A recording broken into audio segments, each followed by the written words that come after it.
Hello everyone.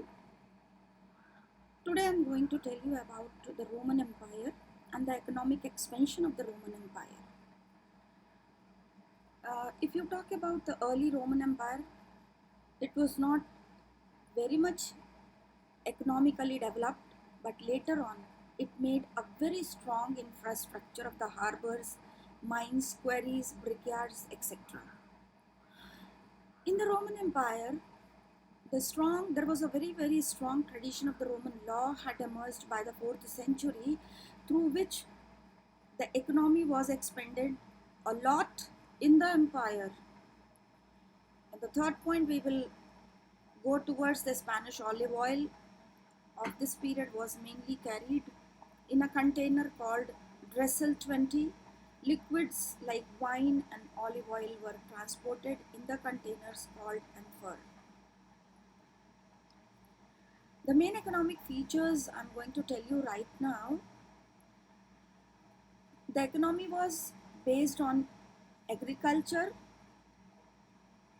The second aspect of the economy was the craft and industry, then the domestication of animals and the trade.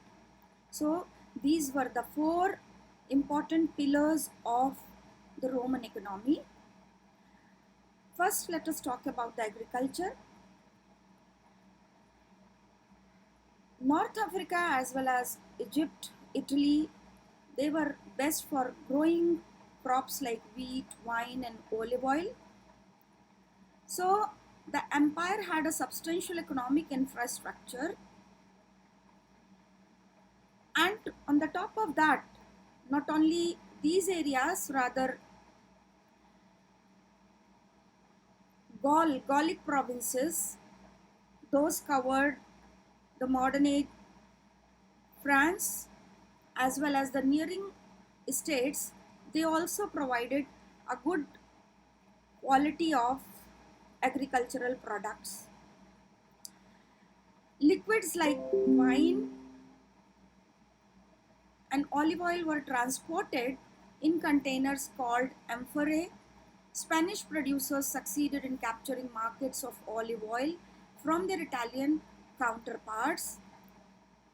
This would only have happened if Spanish producers supplied better quality oil at lower prices. Okay, and the slaves were deployed in the agriculture. Empire included region that had a reputation for exceptional fertility. So these were the regions which I explained you, that Spain, Gallic provinces, North Africa, Egypt and a lesser extent of Italy, where conditions were best for the crops. Now, craft and the industries, minting industry was there, mining industry was there. As I told you, amphorae means they were the big containers to carry the olive oil as well as liquids like wine. Then making papyrus scrolls. Papyrus scrolls were also made that time.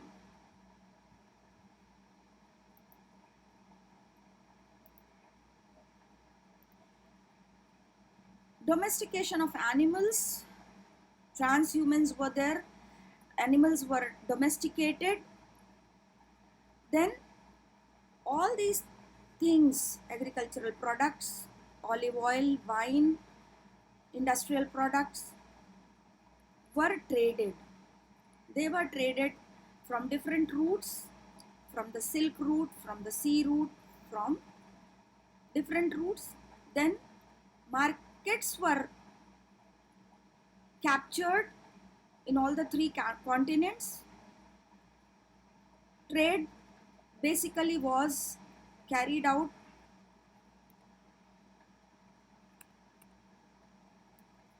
from one place to the another place. Free slaves were deployed. External trade and internal trade, both types of trades were carried out. आर्थिक रूप से पहले देखा जाए तो रोम साम्राज्य का जो ढांचा था वो बहुत ज़्यादा विकसित नहीं था, लेकिन कुछ समय के बाद रोम साम्राज्य की स्थिति बहुत मजबूत हो गई थी, जिसकी वजह से आर्थिक रूप से उसका काफ़ी विस्तार हुआ।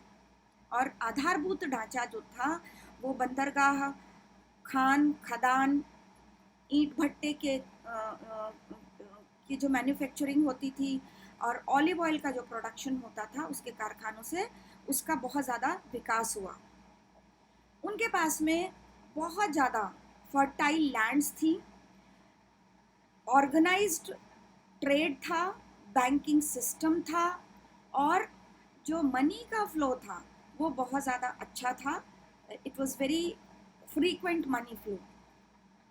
देन ऑलिव ऑयल और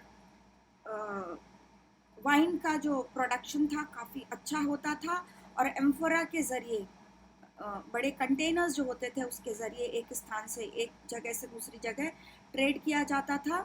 और स्पेन का जो ऑलिव ऑयल था, जिसको कि ड्रेसल 20 के नाम से कंटेनरों में ले जाया जाता था, that was very popular those days, that was very common and popular those days, and that gave a lot of trade and money generation to the Roman Empire.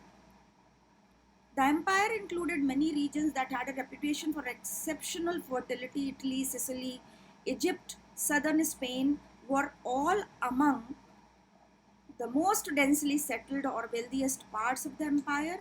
The best kinds of wine, wheat, and olive oil came mainly from numerous estates of those territories.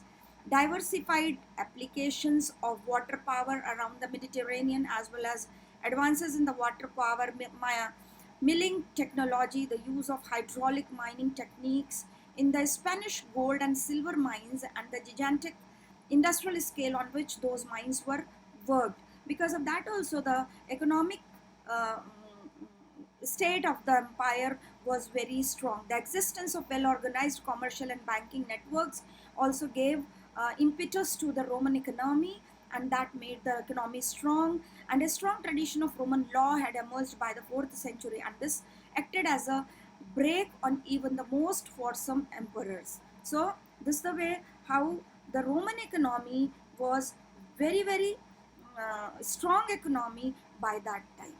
Thank you very much.